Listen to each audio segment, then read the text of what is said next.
Hello everyone and welcome back to Arctic Retro. I'm back again with part 2 of the Commodore 64C build series, and in this episode I'm gonna find some of the remaining components that are not easy to find as new. I have a couple of spare or parts boards lying around, so I'm gonna salvage some used parts from those, mainly connectors and those chips that you can't find as new.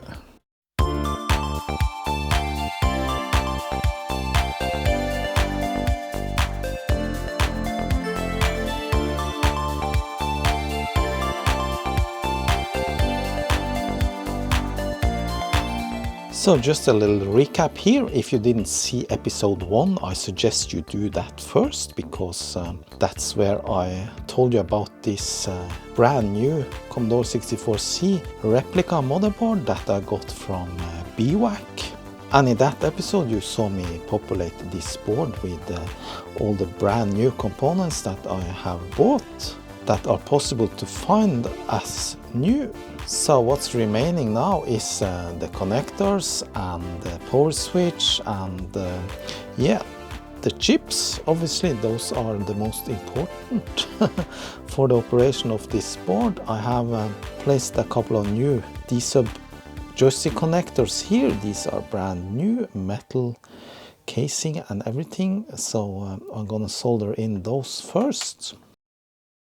Before I continue, I just want to thank my sponsor PCBWay.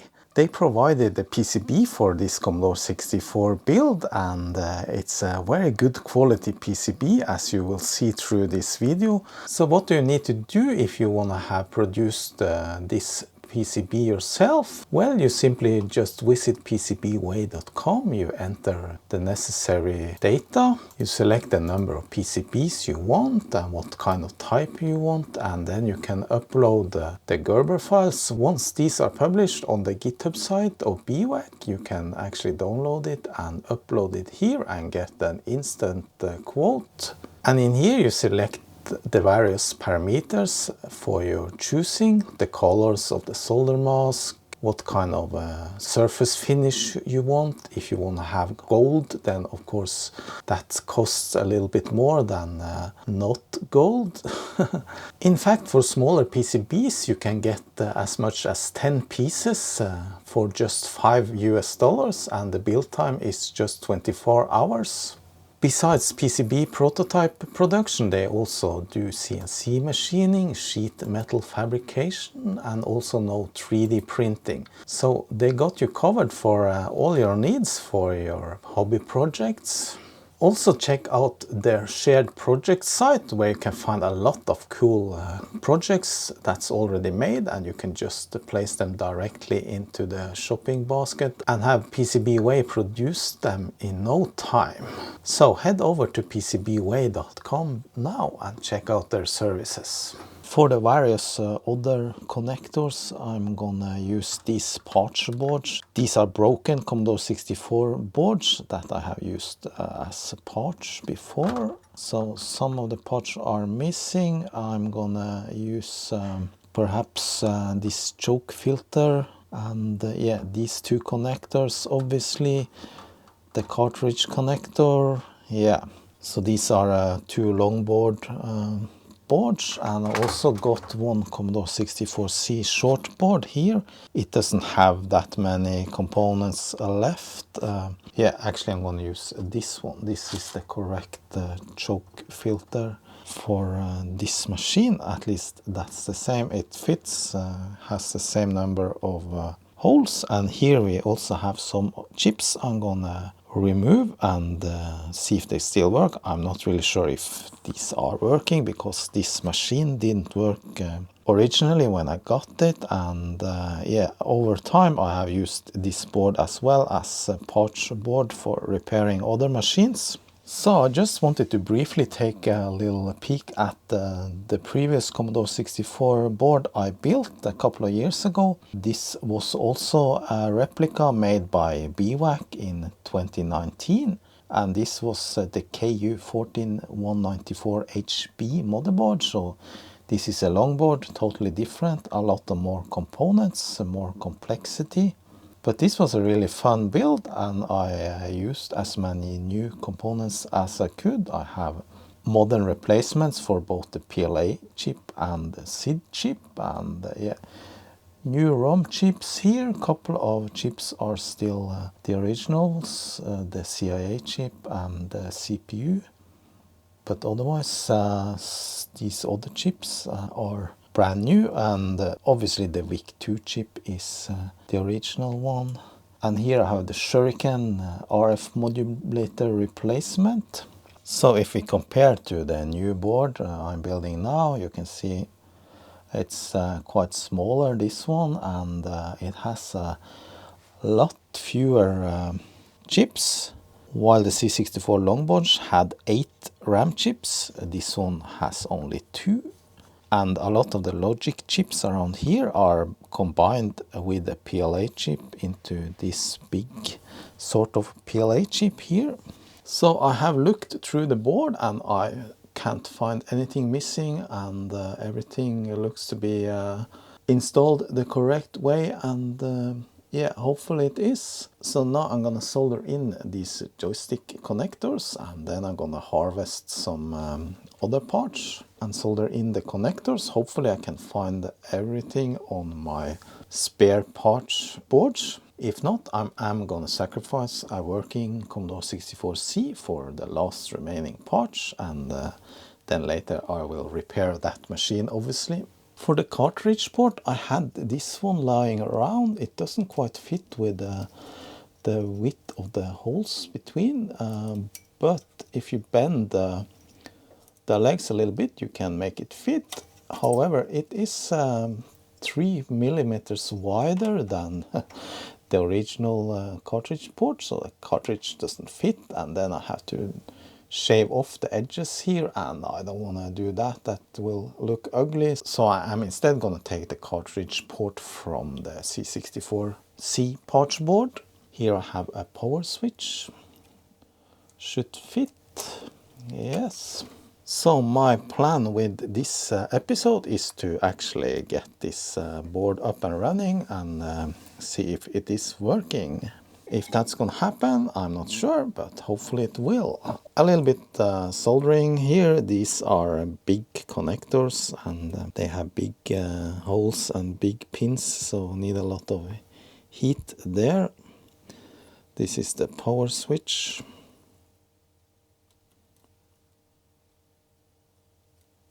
Yeah, needs a lot of heat.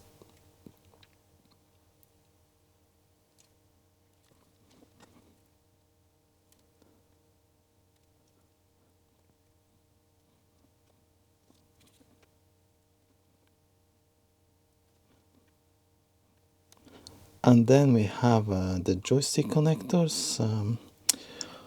Actually, I see a problem there. There's no metal in the holes here for the anchors, so we can't solder that in. If we take a look at the old board, it has screws from the back side that goes through and secures the joystick port. Maybe I can do that here as well. I'll think a little bit about it. I could of course use these connectors, but I really wanted to use the new ones. Nope, I can't use these. I tried to remove the metal fastenings, but it's welded together. Also, I need to remove these nuts here because they will be in the way when you have the cabinet around the contacts. So I decided not to use these. I'll save these for something else. I'm gonna take off some of the ones from the parts board. Alright, so I'll be starting with some desoldering of old components. That's not the most fun part of this project because yeah, it simply can be hard to get these old components off of these boards, desoldering. I'm gonna harvest the chips here and this connector and the two joystick connectors and this filter. For this job I'll be using my trusty old Anesti SETI 915 desoldering station. I think to remove such large components as connectors like this and these kinds of big chips, you really need a desoldering station. You could of course use a simple pump like this, but I think that's gonna be very hard and time consuming. Start with this metal shield around the cartridge port. Yeah, it has two of the pins just bent to the side like that, and the other two are soldered in. Since this is a parts board, I'm probably never going to use it, so I don't have to be as careful as I usually am with desoldering stuff. And I can go up a little bit in temperature.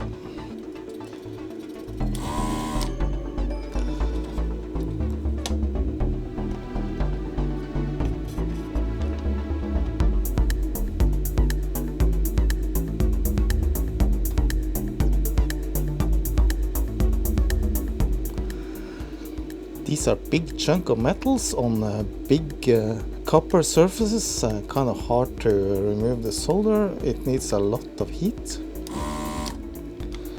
You probably need to attack it from several sides. It also helps, of course, to use a good amount of flux and some solder wick.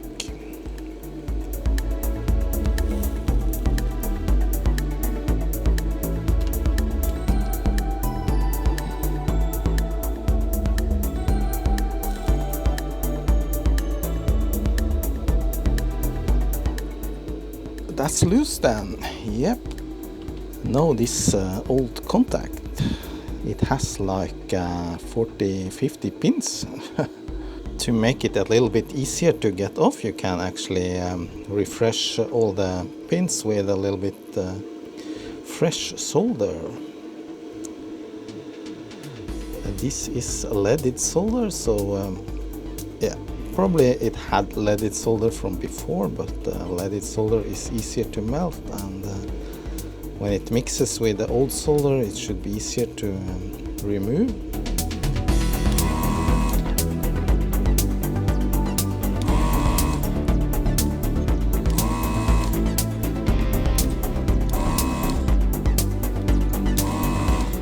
So I think I got most of the solder removed, and yeah, pins are for the most part loose, but the contact is glued down to the PCB, so I need to break it loose. Yeah.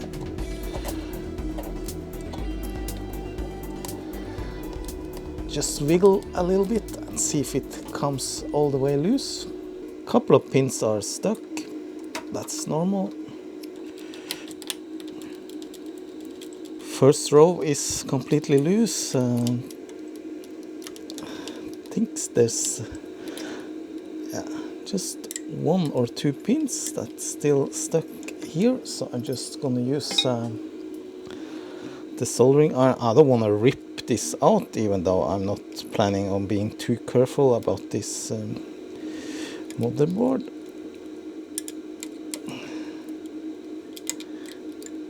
There.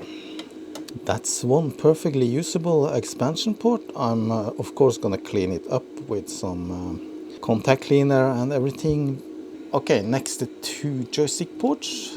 These should be easier. There's some screws there. I'm gonna remove those first.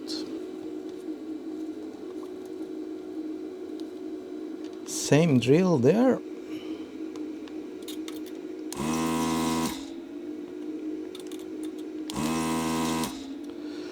So these are smaller pins and wider holes, so the solder is removed quite easily. No need for additional solder.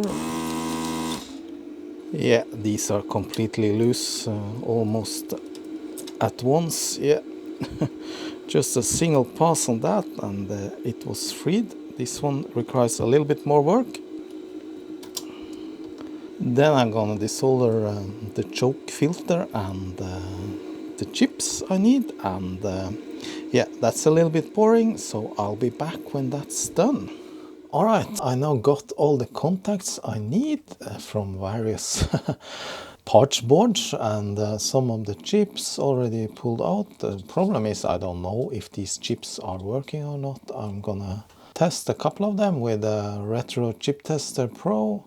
This one, the big PLA chip. I'm not sure if it's called PLA chip, but it's the combination of the PLA with lots of other chips from the original Commodore 64. This was a pain in the butt to get out. It has all these pins with a narrow pitch, but yeah, hopefully it is working so that I don't have to take it out from a working machine. Besides that, I have decided to not install the regular old RF modulator. I'm gonna use a modern variant. I'll come back to that later. Some of the other chips I haven't found yet. I haven't gotten the WIC 2, the SID and the CPU yet. But for now I'm gonna solder in all the contacts, get all the things that needs to be soldered done so that I can clean up this board and do a little bit of initial testing. Start with the joystick ports. It's best to screw them in before you solder them in, because if you solder first and then you start screwing, you might make a lot of stress on the solder joints. So I didn't change to my smaller tip after all, because after using this one a little bit and I cleaned it up a little bit first, it turned out to be very good for this purpose. The heat transfer is a lot better than with my smaller one. Power connector and choke filter.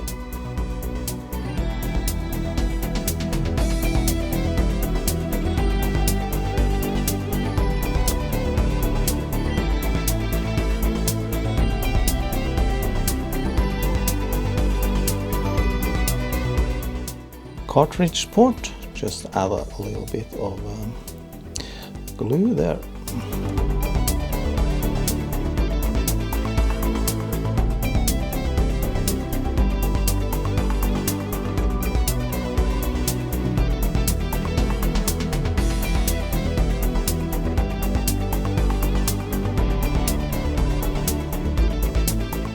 Solder each corner and then I push it in position and yeah, reflow the solder points so that I get a really tight and flush fit. Then the rest of all these pins.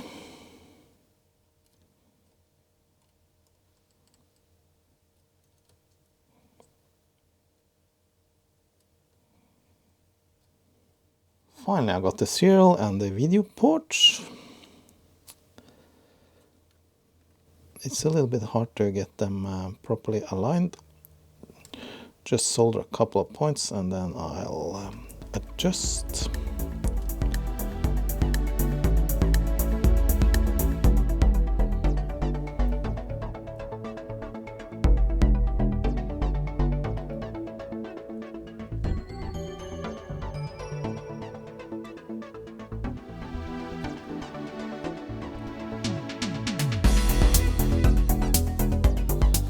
So I think that's perfect, perfectly flush with the PCB.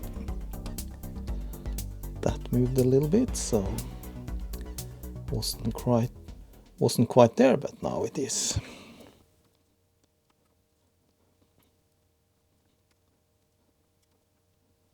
These are really big holes and takes a lot of solder.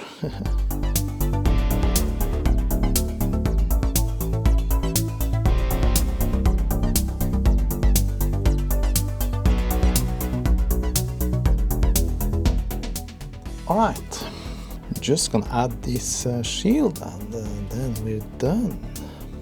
Oh, it's that way. I mean, then we're done with the soldering. Difficult to melt.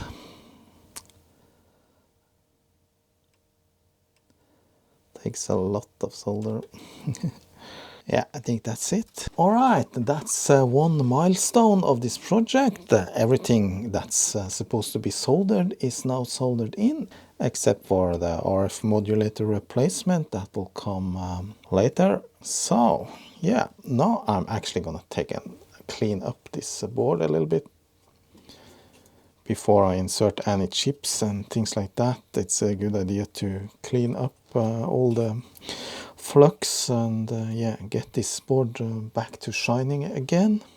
So I'm just gonna use a little bit of soapy water and just scrub the backside, and yeah, I think that should do. Clean it up a little bit with alcohol first.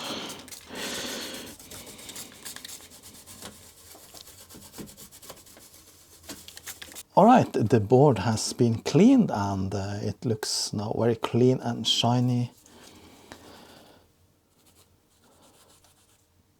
I also dried it because I rinsed it in hot water. So next thing to do is configure the board for PAL. Because the same motherboard was used for both NTSC and PAL machines, you can actually use it for both, and the only thing you need to change, I think, is the crystal and the WIC2 chip. But there's also a jumper there that you need to bridge in order for it to be set up for PAL, so that's what I'm doing next.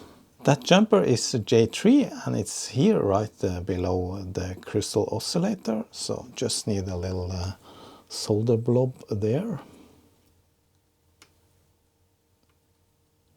Yeah, like that. Alright, that was a lot of work, but now this motherboard is completed, except it's missing some chips. But before I install any chips and try to power this on, I'm gonna do some basic measurements just to see that there isn't any shorts or anything that can damage this board or any chips right away. First, I'm just checking that the 5-volt rail isn't shorted to ground. I do that on the CPU socket. It's pin 6 and 21.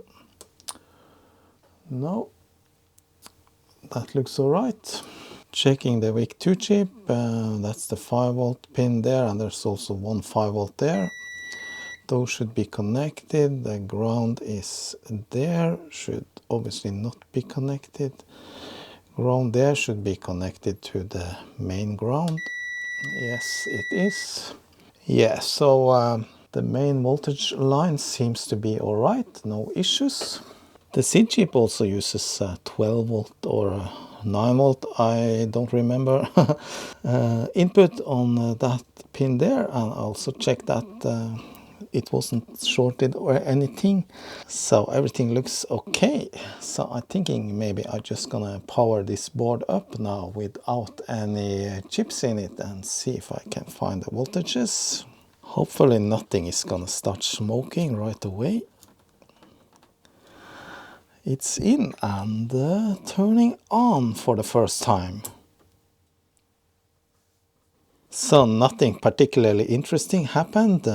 Let me just check here and see if I find anything interesting in yeah, the voltages. Pin 6 on the CPU should have 5 volts. Well, I need to change to volts then, DC. And there we have exactly 5.02 volts. Looks good. And now the 12 volts for the SID chip. Now it's actually 9 volts, so yeah, the 9 volts for the SID chip. Looks to be normal. This is great. Everything seems to work.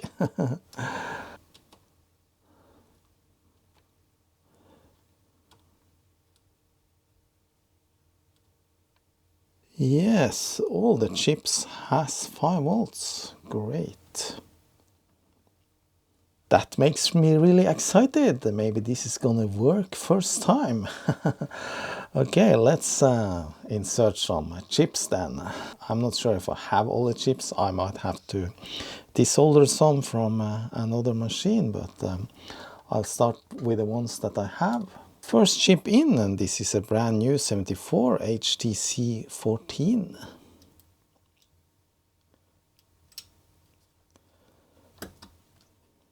The chips that I can't test with the Chip Tester Pro, I am testing before I'm inserting them, are like this 4066 analog switch. There's 2 of those that seem to pass. Well, let's check the other one.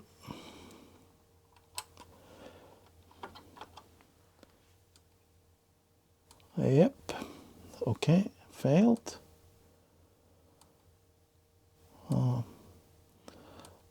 Passes, but failed once. Maybe it was a little bit bad contact. Failed. No, I think it was just bad contact. I moved it around a little bit. I mean, the pins are a little bent after it's being desoldered. Just gonna straighten them a little bit. No, I am taking a gamble here that this PLA MMU chip is actually working, even though I'm not sure. However, if this board doesn't work, this is the first chip I'm gonna replace then. But this is very hard to get into its socket because the pin pitch is so small and the pins got a little bit bent while I pulled out the chip, so not easy at all.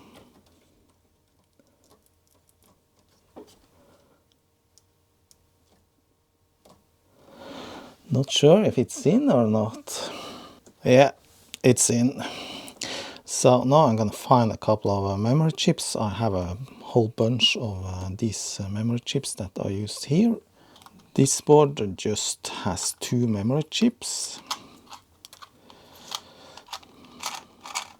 These are NEC, these are 41464 chips, 10 nanoseconds. I'm gonna see if I can find the matching chips. No, it says NEC Japan there and NEC USA there. And NEC Ireland and there's NEC Ireland. Okay, I'm gonna use these 2 then. Just gonna test them first in the chip tester.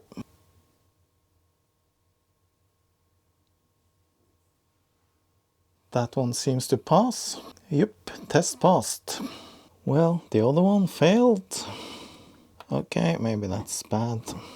Alright, I have 2 pass tests and 2 chips. They are not exactly the same marking, but that's okay.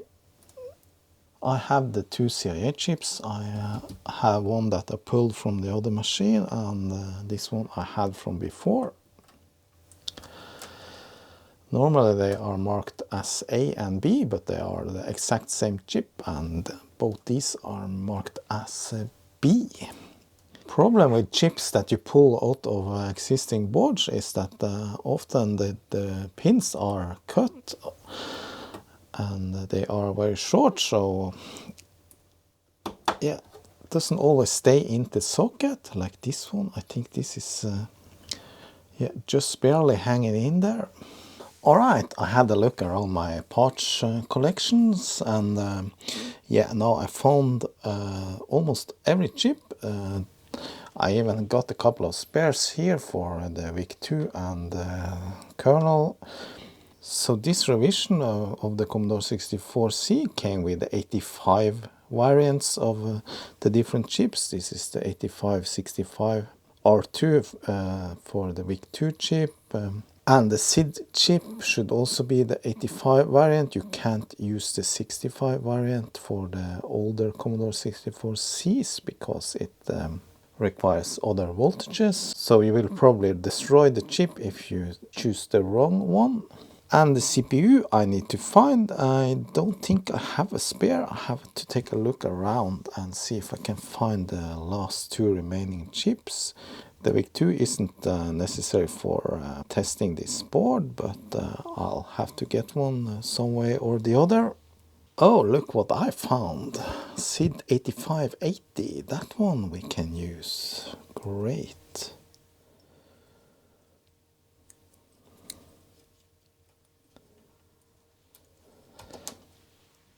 If this doesn't work, then I simply just gonna order a SID replacement chip. There are several variants that emulates the real SID chip, but there are modern variants. Okay, I found a CPU 6510. This is from another machine. I didn't have to desolder it from an existing machine. I just borrowed this. Now, this is a working one. Yeah, the board is complete. Well, almost. We need one more thing. This machine won't be able to output any video signals, so we need something to fix that. And for that, I got this one. This is a Copper Dragon. This is a RF modulator replacement. So it has two sets of pin headers for longboard and for shortboard. So we need to move those pin headers because we have a shortboard, and this simply goes there. However, I need to move those pin headers away to the next row. This replacement won't produce any RF output, even if it is an RF modulator replacement. It will produce the composite and Luma chroma signals that are necessary for connecting to the regular video connector on the Commodore 64. See if I can manage to remove those pin headers there. This one has been used before in another Commodore 64, so I know it's working. Yeah.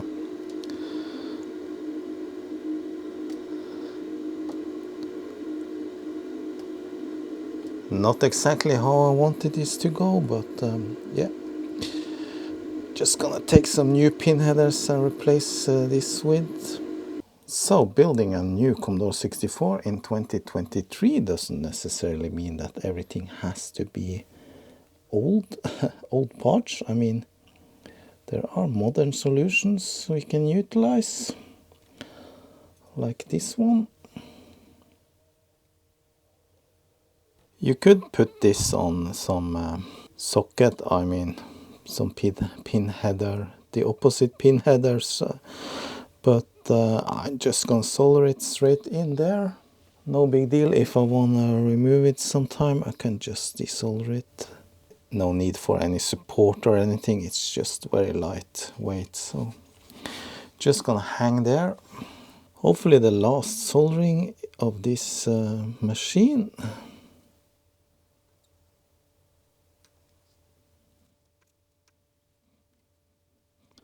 Yeah, that looks alright. So I wonder how Bwack is doing with his own build of this machine.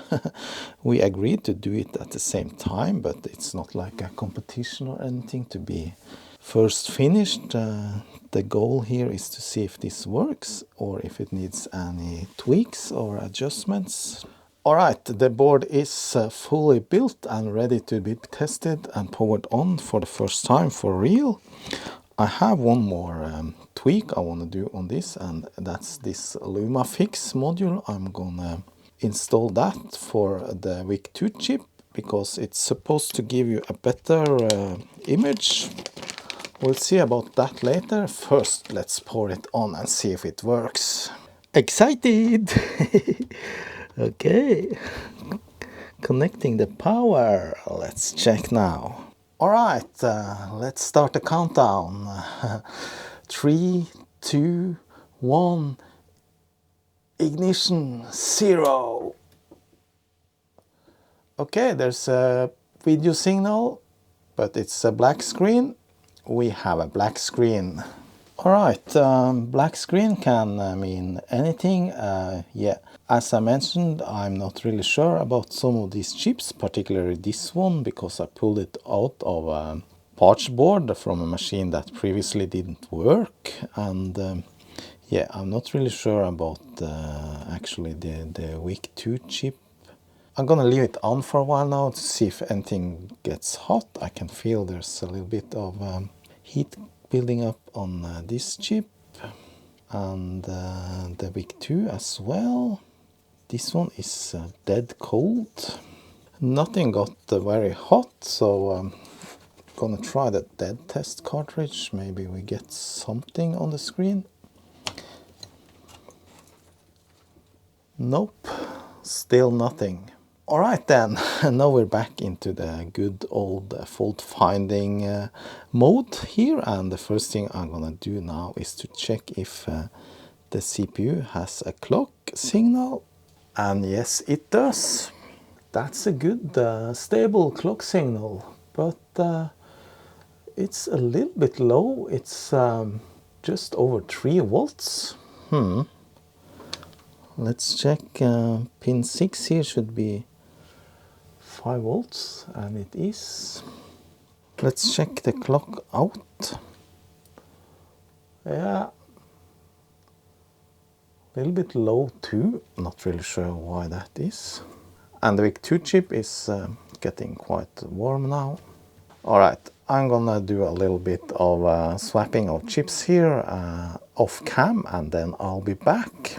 So I changed the VIC-2 with the other one. Didn't seem to help. Then I replaced the kernel ROM with, yeah, this is a combination of the kernel and the basic ROM, I think, with another one. And there's some change. Now we get something from the dead test. 2 blinks. That means that this machine is running code and that the VIC-2 chip is working. However, something is faulty. We just need to figure out what that is. All right, we have some progress. The machine is obviously somewhat working, and this video became long enough, so I'm stopping here, and I'm gonna make a part 3 because I have other things I want to do. I want to build up a case and yeah, see if I can find a keyboard and some other modifications to this machine. Perhaps we'll see about that. And I'm gonna do a full diagnostics test if and when I get this machine to work. So that's gonna come in the next episode. I'm sorry about that. You have to wait 1 more week, but yeah, this simply became too time consuming, so I simply had to make a 3rd episode, but that will be the last one, I promise you that. Alright, so thanks for your patience, and thanks a lot for watching, and hope to see you next time, and a special thanks to my patrons. See you, bye bye.